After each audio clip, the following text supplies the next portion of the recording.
반갑습니다. 총신대 대학교 신학과 4학년 재학 중인 송바울입니다. 섬기는 교회는 온누리교회 한토공동체에서 총무로 섬기고 있습니다. 한국에 온 지 5년 차입니다. 올해 만 5년 차 됐고요. 엊그제 대학에 입학한 것 같은데 벌써 졸업반이 되었습니다. 저를 이것까지 인도하신 하나님에 대해서 간증을 나누겠습니다. 참 저는 여기 탈북민들과 달리 북한에서 이렇게 힘들게 살아보지 못한 사람입니다. 저는 평양에서 태어나서 나서 자랐습니다. 평양에서 괜찮게 살았습니다. 그래서 핵심 계층이었고 배고픔과 고생을 없이 학교 생활했던 것 같습니다. 참 학교의 모범 학생으로 참 두 나라의 충성분자로 내가 자라기 위해서 교육받고 자랐습니다. 지금의 만수대 동상이라고 하죠. 장대대 원족에 있는 김일성의 동상에 아침마다 가서 종성사업도 했고요. 김일성, 김정일을 또 모시고 집단체죠. 여기서 미스게임이라고 하죠. 거기도 참가한 사람입니다. 그래서 참 두 나라에서 제가 처음 배운 말은 김일성 원수님 고맙습니다. 이 말이었고, 저는 그들을 위해서 내가 충성하는 것이 인간으로서 살아가는 목적으로 알고 자란 사람입니다. 그래서 참 소학교, 중학교, 고등학교, 전문학교까지 정말 부럼 없이 잘하고 배웠습니다. 유가정에 정말 김일성을 태양으로 또 김정일을 또 장군님으로 이렇게 알고 그들에게 충성 다하기 위해서 살아왔습니다. 학교에서 공부할 때는 김일성 민족으로서 두 나라와 당가 수령에 충성하는 것이 제 살아가야 될 목적이고 목표였습니다. 그래서 그렇게 교육을 받고 북한의 조선노동당 규약이 모든 사회의 성원들을 주체형의 붉은 피가 흐르는 혁명가들로 키우는 게 조선노동당의 가업입니다. 그래서 저는 그 주체형의 공산주의 혁명가가 되기 위해서 열심히 공부했고요. 또 군대 나가서 그 배운 것에 기초해서 육체적으로 준비하는 그런 과정이었던 것 같습니다. 그래서 군대 나가서도 군복무를 참 잘했습니다. 그래서 모범 군인으로서 또 선동원으로서 그렇게 자랐습니다. 그래서 저는 북한에서 김일성, 김종일, 김정은 3대에 걸쳐서 그 나라에서 통치를 받으며 자랐습니다. 그래서 그들을 태양으로, 장군으로 그들이 없이는 우리가 살지 못하는 그런 걸로 교육받고 믿고 자랐습니다. 저는 군대 나가서 고난의 행군이라는 걸 겪었습니다. 부가종에 나라 지키는 군대가 정말 제대로 먹지도 못하고 군복무 시절 산에 가서 풀뿌리 캐먹고 칡뿌리 캐먹고 호수에 가서 말풀이라고 하는 풀도 뜯어서 그것을 강냉이 가루하고 섞어서 먹기도 했습니다. 그래서 정말 그 어려운 속에서도 오직 북한에서는 아이 때부터 미국 놈 때려 부시자는 교육을 너무 하다 나니까 그 모든 것이 다 미국 놈 탓인 줄 알고 미국이 우리나라를 둘러 갈랐고 미국을 없애야지만 우리가 잘 먹고 잘 살 수 있다. 그래서 저는 군대 나가서도 정말 그 투철한 각오를 가지고 훈련을 해서 정말 전쟁이 일어나면 남조선에서 미국 놈을 몰아내고 남조선 인민들을 해방하는 그런 각오를 가지고 군복무를 열심히 했습니다. 그렇게 배고프고 힘든 환경 속에서도 정말 참고 견디면서 군복무를 했습니다. 저희가 군대 나갈 때는 김정일이가 1995년을 조국 통일의 원년이라고 선포했어요. 군대에.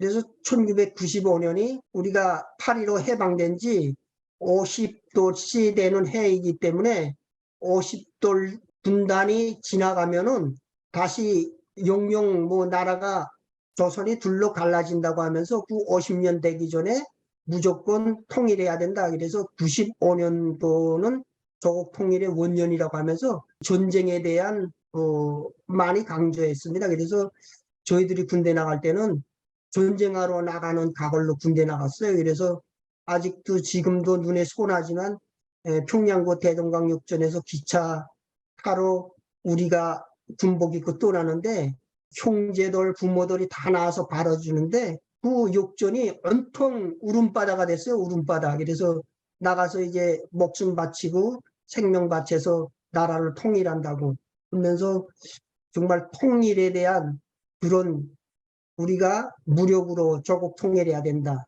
이런 각오를 가지고 군대에 입대했습니다. 그렇게 군대에 입대해서 군대 생활을 제가 11년 하면서 배고픔과 정말 추위와 뭐 상급들의 구타 그런 힘든 속에서도 그 모든 것을 이겨내고 또 군복무를 잘 했습니다. 그래서 입당도 했고요.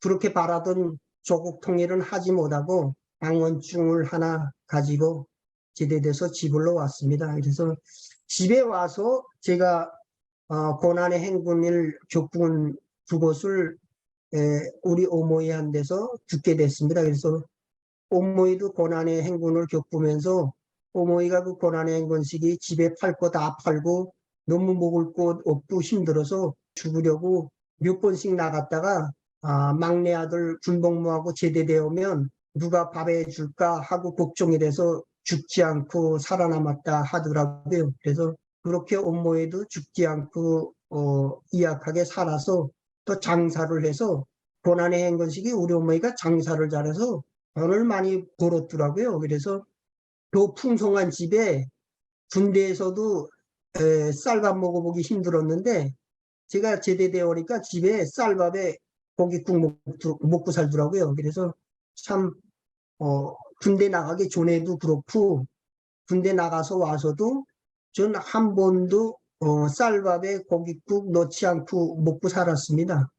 그래서 사회 와서도 제대돼 와서 온 가정의 축복 속에 또 결혼도 하고 가정을 이뤄가지고 아내를 맡고 아들까지 낳습니다. 근데 저는 뭐 평양시는 배급이 그래도 주니까 세대주들은 다 국가의 기업소에 나가서 다 출근해야 됩니다. 그리고 아내들이 장마당에 나가서 돈을 벌어서 집안을 먹여 살리는 그런 시스템이 됐습니다. 고난의 행군을 겪고 나서. 그래서 고난의 행군을 겪고 난 다음에 많은 사람들이 굶어 죽고 그러다 나니까 국가 배급 시스템이 많이 망가졌고 평양시는 그럭저럭 그래도 배급을 주는데 20일 정도 배급을 줬습니다. 그래서 아내들이 전문 장마당에 나가서 돈을 벌어서 살았습니다. 그래서 제초가 장마당에 나가서 돈을 벌었고요.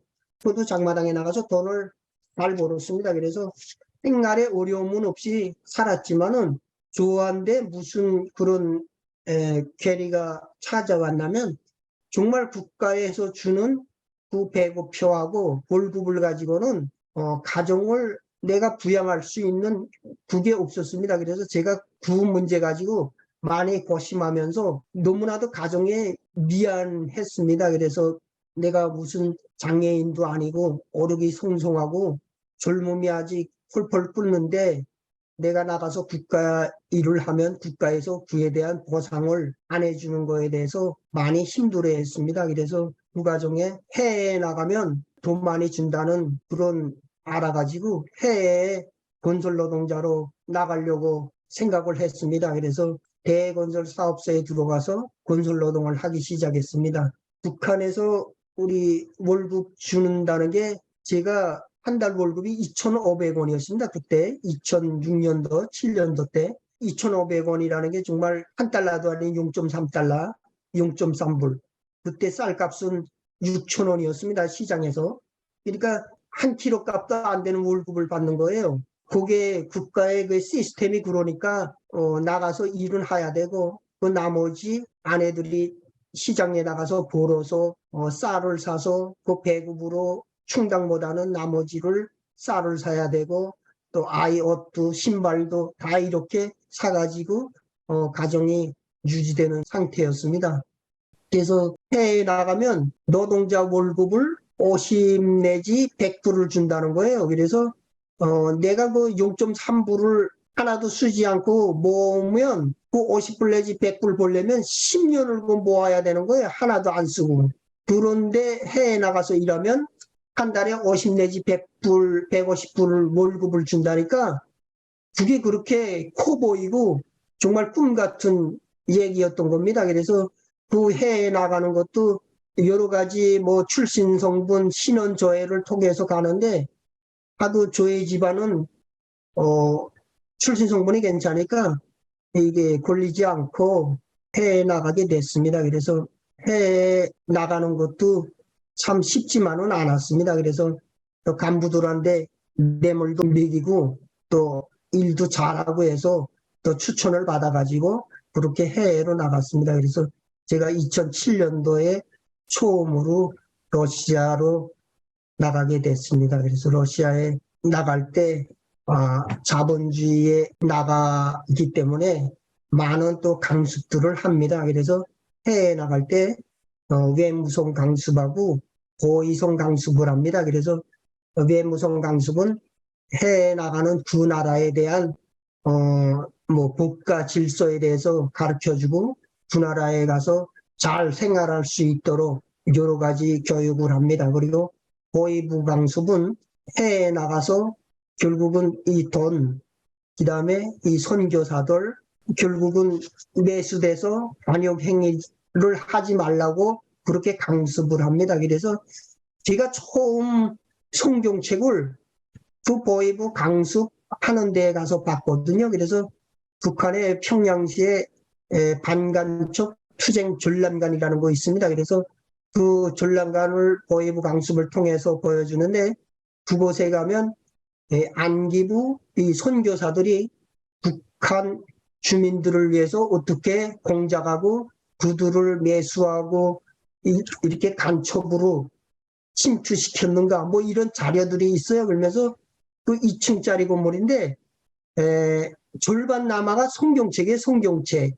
그래서 정말 성냥깡만한 성경책으로부터 시작해서 큰 성경책, 그다음에 뭐 만년필, 뭐 사진기, 녹음기 이런 것들을 결국은 해외에 나갔다가 매수돼 가지고 그 사람들한테 그것을 받아가지고 가지고 들어오다가 족발되었거나 또 북한에 들어와서 그것을 유포시키거나 하던 것들을 보위부에서 잡아가지고 그것들을 다 존재해 난 겁니다. 그러면서 저를 비롯해서 여느 사람들이 우린 뭐 하나님이 뭐 없다고 믿는 우린 무신론자들이니까 제가 그것을 보면서 저 성경책이 도대체 뭐길래 저게 목숨을 거는지 보이지도 않는 하나님을 어떻게 믿고 저런 것들을 퍼뜨리는지 하는 그런 생각이 저는 그 성경책을 보면서 들었어요. 그래서 저 성경책을 안하게 어떻게 뭐가 기록되어 있는지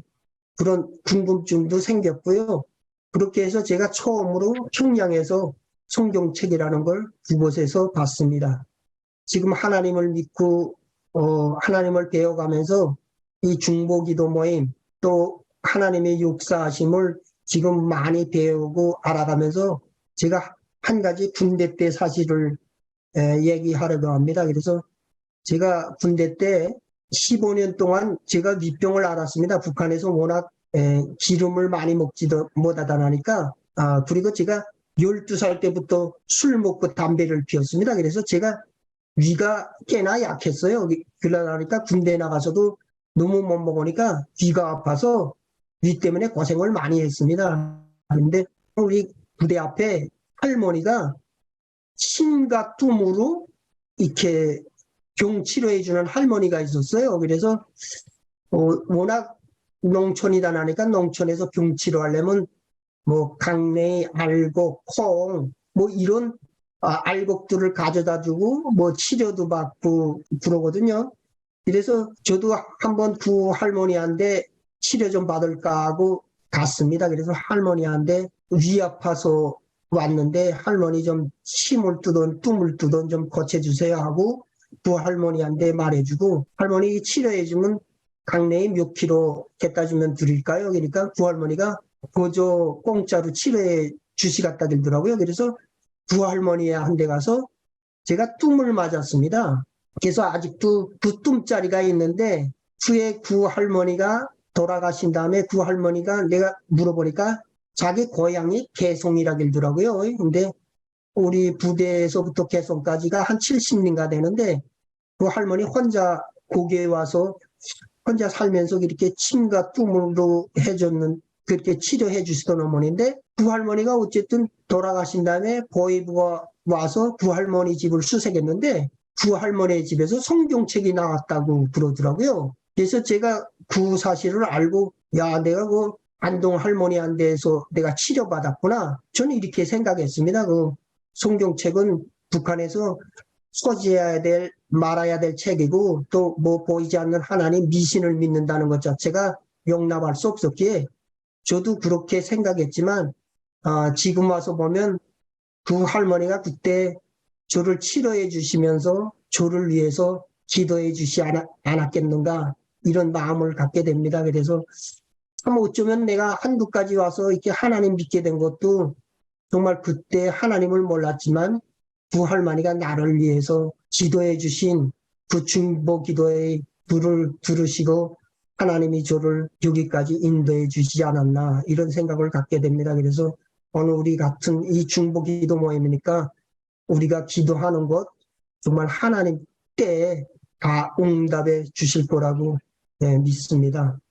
그래서 전 러시아 땅에 가서 참 거기에 가서 세상을 좀 알게 된 것 같습니다. 그래서 정말 북한에서는 자본주의는 쏘고 빠진 자본주의, 사람 못살 사상이고 한국 만능의 사상이고 개인주의 사상이다. 정말 그렇게 교육받고 그걸 절대적으로 믿고 교육받은 저였기에 정말 두려움도 가지고 러시아에 갔습니다. 그래서 러시아에 도착해서 그 러시아 사람들과 같이 교류하고 돈을 버는 과정에 많은 것들을 깨닫게 됐습니다. 우선 정말 우리 평양시에서 그렇게 살았지만은 지방보다는 많이 배려가 받지요. 그래서 뭐 배급도 주고 뭐 공급도 되지만 제가 러시아 나갈 때 전기를 4시간을 줬어요. 4시간을 평양시도 2007년도에. 그래서 아침에 2시간 저녁에 2시간을 줬는데 아침에는 전기밥설로 밥해 먹으라고 주고 저녁에는 8시 보도를 보고 당의 이게 정책과 사상을 알려고 2시간만 전기를 보내줬습니다. 그래서 참 그 아침에 그 주는 전기도 정말 원수님이 그땐 김종일이었으니까 김종일 장군님의 배려라고 전기도 배려 전기라는 말이 정말 생겨나게 되었고요. 전기는 발전소 노동자들이 생산하는데 그거를 김종일이가 주는 선물이라고 교육하고 받고 그걸 또 믿고 살았던 저로서는 러시아에 도착하는 순간 정말 24시간 전기가 오고 난방이 오고 상점에 가니까 정말 우리 아이들 그 명절날 되면 선물이라고 그 선물 받아가지고 김일성과 김종일 그 초상화 앞에서 고맙습니다 하고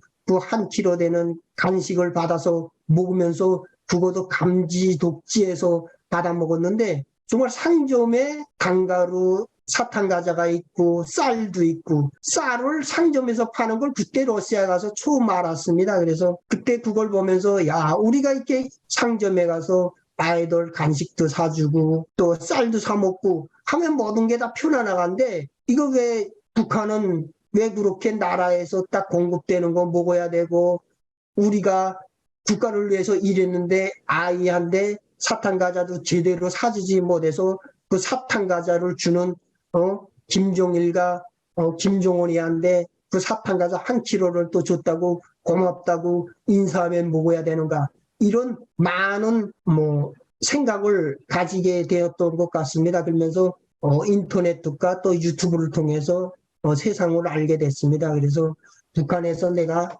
교육받고 자랐던 모든 곳이 다 진리가 아닌 너무나도 고집되고 내가 속아 살았구나 이런 생각을 가지게 됐습니다. 그래서 그렇게 믿고 그렇게 따랐던 국가보다 이제는 돈 벌어서 잘 살아야 되겠다 이렇게 생각하고 러시아에서 돈을 벌기 시작했습니다. 그래서 한 달에 월급은 $50 주지만 총부라고 하는데 한국으로 말하면 결국은 투잡이나 같죠.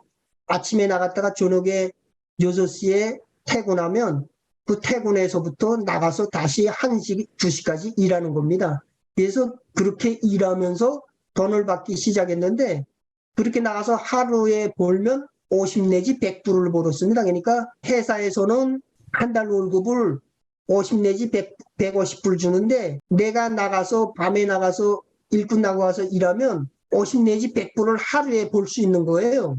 이게 막 꿈만 같았고 그렇게 돈 버니까 하늘나라의 왕국 같더라고요. 천국의 왕국 같이. 그렇다고 해서 뭐 다른 사람들 다 그렇게 돈 버는 거 아니고 10명 중에 확률로 따지면 한 두세 명 정도 그렇게 돈 벌 수 있습니다. 그래서 세상 뭐 북한 말로 말하면 지주 잘 만나야 뭐 모순도 편하다고 회사 사장을 잘 만나야 노동자들이 편해서 돈 벌 수 있는 겁니다. 그래서 다 여러 가지 환경과 조건이 되는데 저는 그때 뭐 막말로 발이 잘 맞았다고 봐야죠. 예? 그렇게 돈을 열심히 벌었습니다. 그래서 돈 벌어가지고 청량에다가 집도 사고요. 리모델링도 다 하고 그렇게 남부름 없이 잘 살게 됐던 것 같습니다.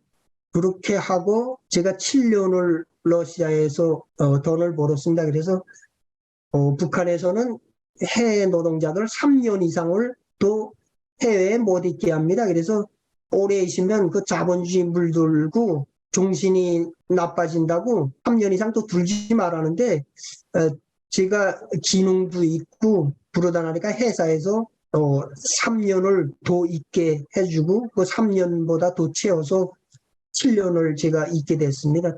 그래서 다른 사람들은 3년 되면 다 들어가는데 사장한테 잘 보인 사람 뭐 이런 사람들을 사장한테 뇌물이랑 주고 그렇게 해서 요건을 러시아에서 교체해가지고 연장해가지고 7년을 했습니다. 그래서 그 7년 동안 돈 잘 벌고 정말 돈을 가지고 그 러시아에서 잘 먹고 잘 놀고 잘 살았습니다. 그래서 그렇게 하고 마지막에 들어올 땐 10,000불을 가지고 들어왔는데요. 그 전에 집도 사고 그 10,000불 가지고 우리 초가 장사도 하고 또 그걸로 잘 살자고 생각했는데 정말 그렇게 해외 생활을 하다 보니까 이 북한에 들어와서 북한에 돈 모든 것이 정말 너무나도 역겹고 가증스러웠습니다. 그래서 러시아에서 그 북한을 알았던 그 모든 것들, 특히 김일성, 김정일의 고집, 우상화 그런 게 대해서 혐오감을 너무 갖게 됐고요.